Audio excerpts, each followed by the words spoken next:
There is a couple, Ethan and Emma, driving anxiously toward what they hope is a safe place. The news on the radio warns everyone to find shelter immediately because a dangerous virus is spreading fast. While the two of them argue about which route will get them there quicker, their car suddenly crashes. Some time passes before Ethan wakes up. He's confused, disoriented, and crawls out through the passenger door. Outside, he finds blood on the ground, most likely Emma's. The scene reminds him of a previous accident he once survived, but this time Emma is nowhere to be found. He calls her name over and over again, but no one answers. As Ethan looks around, he notices the whole area is completely abandoned. Houses are empty, cars are wrecked, and the streets look like something terrible happened while he was unconscious. Off in the distance, a huge airplane crashes down on a hillside. On the rooftops of nearby homes, people have painted giant messages begging for help. The disaster has been going on for a while. Ethan spots a truck coming and tries to wave it down. A man in the back of the truck, holding a gun, asks Ethan if he's lost. Ethan explains he woke up here and doesn't know what's going on. But instead of helping, the man aims his gun at him. Before he can shoot, another shot rings out from somewhere else, causing him to miss. Ethan runs behind a wall as gunfire continues. The armed man keeps firing wildly, but the bullets end up hitting both himself and the truck's driver. When the shooting stops and Ethan sees the man on the ground, he feels momentarily safe. Then, the hidden shooter steps out. It's a woman named May. She finishes off the threat and begins checking the truck. She tells Ethan he shouldn't be out here alone. Ethan tries to explain what happened, but May cuts him off and tells him to help her move the body. Before they can finish, Ethan collapses. He wakes up briefly in the back of the truck as they're driving, then passes out again and dreams of Emma being dragged away by something. When he finally wakes up for real, he's lying in a bed inside a house. He panics and yells Emma's name. May is in the kitchen and comes to check on him. Ethan tries to piece everything together and remembers that he and Emma were trying to travel to another area before everything went wrong. Additionally, Ethan cannot remember anything else, and he is surprised by the events that have occurred in the world, as shown by the news displayed on the walls. As May explains, all this happened years ago, and according to experts, nature attempted to level everything by removing humans from the equation. As May uses solar energy in the area, she instructs Ethan to stay in his place and not touch anything as she goes out to check the conditions. Ethan walks out of the house without following May's instructions and finds himself on a farm with a stunning view around. Looking around, he sees what looks like human skulls around the barn. Spider webs wrap them, and surprisingly, the skulls are moving. His fear drives him to try to warn May about it. May, who is accustomed to the presence of these skulls, explains by naming them, jokingly adding that she is fine, but warning others not to get too close. Instead of focusing on these strange and surreal events, he pays attention to May's old solar panels. Although he almost faints again, he seems to understand the technology and asks to see it. He quickly identifies the problem and fixes it. Although he tries hard not to react in an impolite manner to May's lifestyle, he cannot hide his surprise when May pulls a dead squirrel from a trap and says dinner will taste delicious now. She warns Ethan not to roam around the house, as there are many traps in every room, and she locks the door with several keys. When he sees the woman quickly pull out her weapon and point it at him, he is asked to pull the trigger on the pistol she had placed in his hand, but Ethan refuses. If he shoots, the red part of her device will expose her to significant danger. Ethan expresses his gratitude to May for her kindness after dinner and then informs her that he must continue his journey, as he still needs to find his girlfriend. But before that, May pleads for his help in generating energy by pedaling a bike in return. Along with pedaling the bike, May plays a recording on the phonograph.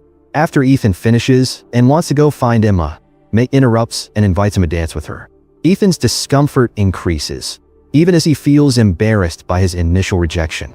Despite her tough exterior, it's clear that May experiences profound loneliness and longs for someone to share life with. When Ethan tries to leave, May takes the initiative to offer a new activity. So after dancing, she suggests playing cards.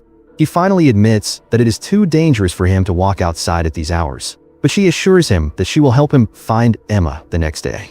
Ethan starts thinking about his girlfriend soon after May goes to sleep. It seems he can remember things in a blurry way, and his memories continue to be somewhat fuzzy. When a disaster happens, they are on their way to a cabin next to a lake, which is their destination. If something goes wrong and they're separated accidentally, this couple has made an agreement to go directly to that location. Ethan decides to steal and take May's vehicle, ignoring May's warning not to go out at night. The road to the cabin is quite long, and there are no other vehicles visible around. Moments later, Ethan appears tired and almost loses control of the situation, but the signs on the road serve as a warning that the lake is near. The parked car door has some boards attached to protect it from various disturbances. He yells his girlfriend's name, but there is no answer. So he removes one of the boards from the door, breaks the glass to open it, and then enters the cabin. The person entering the hallway is not Emma, but a woman named Jolene, and the young man hiding behind the sofa is named Sam. He makes her drop the chisel when he is on alert, just like everyone else he has met so far. With a pistol aimed at him, Ethan recognizes his source of concern when he hears heavy footsteps, indicating the presence of a guest. An entity, like a zombie, appears at the entrance. After being seen more closely, the zombie seems like a human skeleton covered in moss with a blade of grass sticking out from the back. Jolene runs to close the door, and considering the strength of the zombie, Ethan has to help Jolene close the door. The door slams shut, and finally, the giant fingers get cut off. However, the zombie manages to break another window and grab Jolene's head before destroying the rest of the door. She drops her gun in shock, but when Ethan tries to use it, he finds a gun is empty. As a result, he reaches down, picks up a hammer from the floor, and hits the attacker until he sees him collapse. A few minutes later, Jolene puts the child on the floor and sees the creature crawling through the glass window. Ethan gets shocked to see it still moving even after being hit repeatedly with the hammer.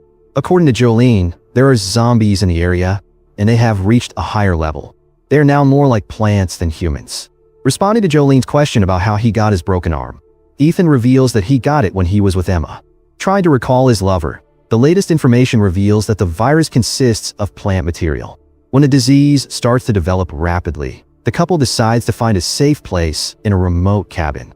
She tells Ethan that she will not hesitate to end his life if he endangers her or her child, but she also promises to take care of him while he rests.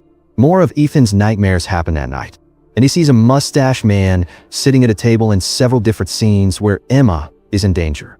The nightmare ends with a voice saying, "Wake up," but Ethan finds his face covered in blood, surrounded by a terrifying scene. Jolene's lifeless body lies in the middle of broken furniture and shattered glass.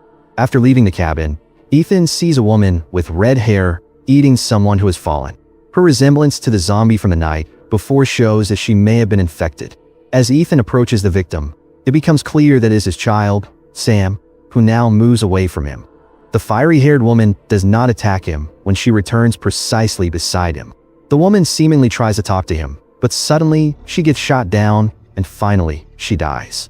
Upon closer inspection, it becomes clear that May is the one who fires the shot, approaching with firm steps and fully prepared to fight. As May prepares to repeat her action, the red-haired woman begins to groan loudly. When he sees the woman shoot Sam, he wonders if it is really necessary. May insists that it is, explaining that both of them will wake up soon, and her shot is only to buy time. When Ethan wants to enter the cabin to check on Jolene, he sees a bird cage with a symbol similar to the one tattooed on Emma's back shoulder. When he decides to check it, the front part of the bird cage drops, revealing a package containing a phone. May concludes that Ethan forgets everything that happens the day before.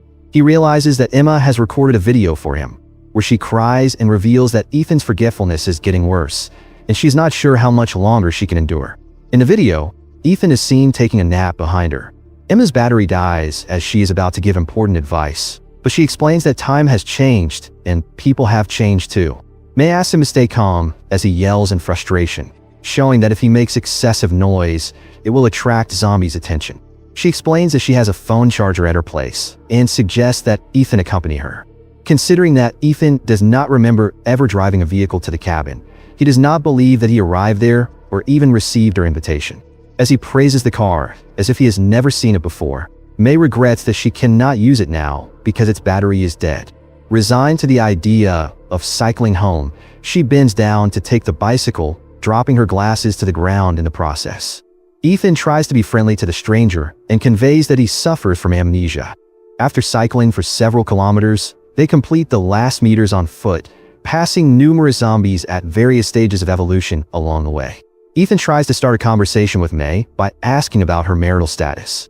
May only says that her lover has died, indicating that she is not interested in discussing further. Ethan suddenly stops in front of a gas station, with a view is not unfamiliar from his dream when he enters the city. At that moment, we see that the gas station brings back his memories. He imagines himself with Emma and assures her that he will always protect her. But he does not realize the presence of a zombie until it is too close to him. Ethan's first shot misses the creature, but he manages to take it down with a second shot. The zombie then grips his arm, causing his memory to suddenly stop. May introduces herself again, believing that his memory has started a new cycle, and she does so without hesitation. May, now back at her home, feels that something is wrong and asks Ethan to stay silent. While she shouts threats and prepares her gun, she finds a man in the yard who introduces himself as Tom. He is looking for his wife and accepts any charity help. May takes her gun and asserts that she does not trust outsiders, but she offers food in exchange if Tom is willing to help her. While she prepares dinner, the two men spend the day chopping wood and watching the windows at all times. Before allowing her assistants to enter, May gives them lemonade as a welcome gift. Meanwhile, she instructs Ethan to tell Tom that she is not hungry while Tom washes his hands. Although he does not understand why, he considers it best to comply and tries to hide his growling stomach. The photo Tom shows is a picture of his wife, named Fran, who disappeared 10 days ago when they explored the area.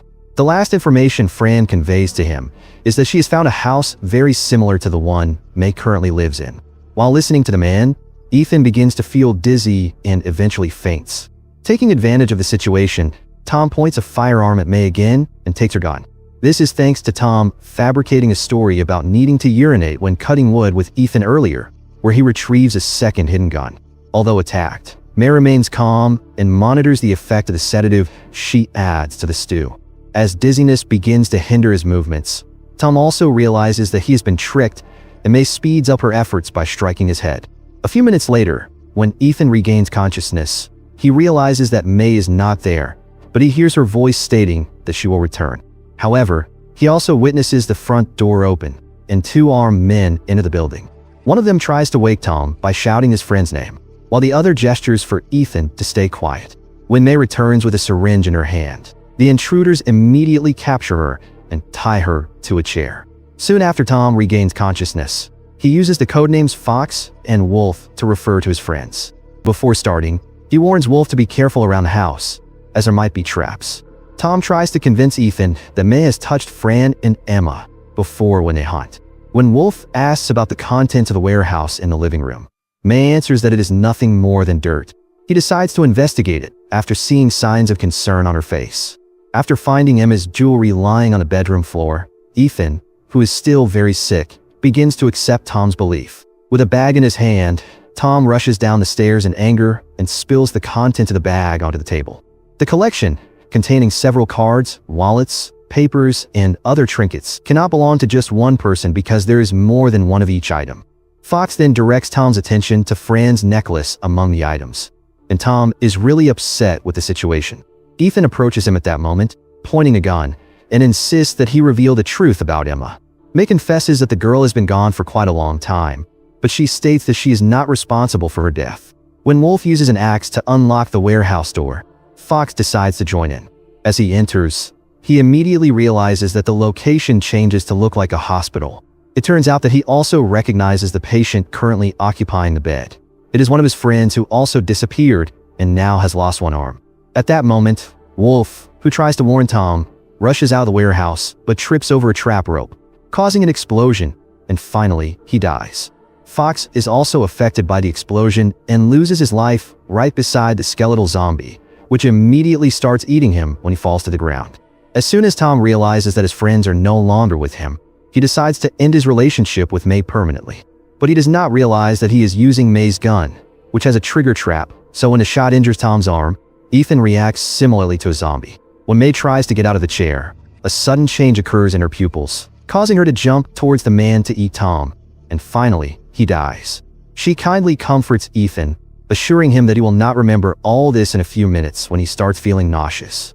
When Ethan wakes up the next day, he does not even recognize her, confirming the accuracy of May's words. May only tells him that food supplies are limited and that they both have to go out and find food. As he gets out of bed, dizziness takes over him and more memories flood his mind. In some scenes, We can see tally marks right below the artwork. His mind goes through a series of images very similar to each other, and the heart is always red. But this time, the heart is green. Responding to Ethan's sound of cocking the gun, May turns around. She warns that Ethan misidentifies the heart color, and he is surprised when May answers that the red marker has run out. After realizing that this had happened several times, it turns out Ethan was bitten on his arm on the day he managed to save Emma. It turns out that every time he eats, May interrupts the metamorphosis process, preventing him from becoming a zombie. After that, a flashback goes back to the day when he once walked with Emma to May's house, which seems much more well-kept than her own house now. The man who appears in Ethan's dream is the man who cuts wood in the front yard. Kai introduces himself to the guests, and he warns them that his daughter is standing on the porch with a gun pointing at them. Emma explains that they had an accident while traveling and asks for shelter or food. Before helping, Kai must check whether the guests are free from the plant zombie virus. The inspection is quick, and he shows no suspicion about Ethan's broken arm. After the father decides to take the couple inside, the three of them engage in a brief conversation in the living room. Kai states that he is a very religious man and has strong beliefs. According to him, the argument that the virus is a means for nature to reclaim what is rightfully hers is not worth considering. When it comes to more traditional matters, he argues that there are divine indications that humans must return to fundamental aspects such as religion and family. When Kai invites them to stay with him, we discover that his wife is not May but another woman. When Emma realizes that Ethan starts feeling sick, she finds a way to get Ethan away from the family upstairs while they pray. After Ethan is alone, May returns to the dining table and expresses her gratitude to them for their hospitality. However, Kai then orders his wife to lead the girl to the yard while showing his firearm. His wife expresses her astonishment and raises some objections before finally giving in. In the process of their approach to the entrance, she peeks with full curiosity. Kai instructs the visitor to keep her hands on the table, so Emma explains that Ethan experiences disorders and exhibits symptoms of forgetfulness common in zombies. His wife climbs the stairs with his daughter following behind her, and Emma is completely unaware of this. When they finally reach the small room, Ethan has already turned into a zombie, and the wife realizes too late that she has made a huge mistake. Kai's wife screams of fear briefly distract him, prompting Emma to attack him with a knife. As the two of them begin to fight, Kai pushes Emma's face to the edge of the plate with his hand, but Emma manages to pull out a gun to shoot him, and finally, Kai dies. Emma hears Ethan's terrified screams shortly after he has finished eating the other two family members. But Ethan realizes that his lover remains faithful to her promise never to leave him. Since Ethan is required to consume human flesh every day and cannot eat anything else, his life becomes harder than usual. To ensure that he only takes a little from each victim, Emma manages a hospital inside the warehouse, where she keeps some victims alive to be Ethan's food. Since the age difference between them keeps growing, he can no longer recognize the victims when he wakes up. Therefore, she chooses to hide her tattoo and change her name to May. Shocked by the news, Ethan describes himself as a monster, but Emma disagrees. Emma believes that the infected are the new dominant species, while humans are outdated and in danger of extinction. Ethan insists on ending this without first considering the other side's argument. So after reaching the top of the hill, Ethan decides to try the unthinkable and prove what Emma says. It turns out he cannot die because of the plant zombie virus. As a result, Emma decides to do something different. Knowing that Ethan will not be able to resist his urges, she surrenders herself unconditionally, letting Ethan see her as the woman he has always loved. Die Alone movie ends with a transformed young man biting his lover uncontrollably. So shortly after, Emma also turns into a zombie, and finally, they are together again. Watch other movie recaps by clicking on the screen on the left.